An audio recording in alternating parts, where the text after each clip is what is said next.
আল্লাহু আকবার 385 বার, যেই শব্দগুলো প্রতিদিন এতবার করে পড়তে হয়। তোমার বিয়ের দিনও পড়তে হয়, বিয়ের পরের দিনও পড়তে হয়, বাবার মৃত্যুর দিনও পড়তে হয়, মার মওতের দিনও পড়তে হয়, তোমার মওতের তারিখেও পড়তে হয়, আইসিইউতে যাওয়ার আগ পর্যন্ত পড়তে হবে, বেহুশ হওয়ার আগ পর্যন্ত পড়তে হবে, সাকারাত চলতেছে তখন তোমাকে পড়তে হয়। যেই কবিতাগুলো, যেই গান আর গজল জীবনে একবারও পড়তে হবে না, যেই কবিতাটা, যেই সূরাটা জীবনে প্রতিদিন 32 বার করে পড়তে হয়, যেই গান জীবনে একবারও প্রয়োজন পড়বে না, সেটার জন্য তুমি শিক্ষক নিয়োগ দিতে গেলে কেন? সেটা তোমার 36 বার 32 বার পড়তে হয় প্রতিদিন, সেটার জন্য শিক্ষক দিলে না কেন? প্রয়োজন। কোরআন তোমার জীবনের জন্য কতবার প্রয়োজন? কোরআন তোমার জীবনের জন্য অক্সিজেনের চেয়ে বেশি প্রয়োজন। ইসলাম তোমার জীবনের জন্য কত প্রয়োজন? অক্সিজেনের চেয়ে বেশি প্রয়োজন।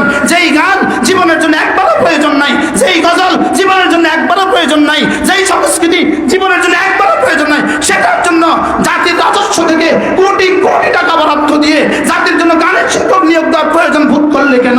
আর যেই কোরআনে কারীম শিক্ষা ছাড়া এদেশে দুর্নীতি মুক্ত হবে না, কোরআন ছাড়া দুর্নীতি মুক্ত হবে না, কোরআন ছাড়া মাদকাসক্ত নিরাময় হবে না, কোরআন ছাড়া এদেশে রাস্তাঘাট সুন্দর হবে না, কোরআন ছাড়া ইফটিজিং মুক্ত হবে না, কোরআন ছাড়া মাদক মুক্ত হবে না, কোরআন ছাড়া চুরি বন্ধ হবে না, কোরআন ছাড়া ডাকাতি বন্ধ হবে না, যেটা ছাড়া রাষ্ট্র চলবে না, যেটা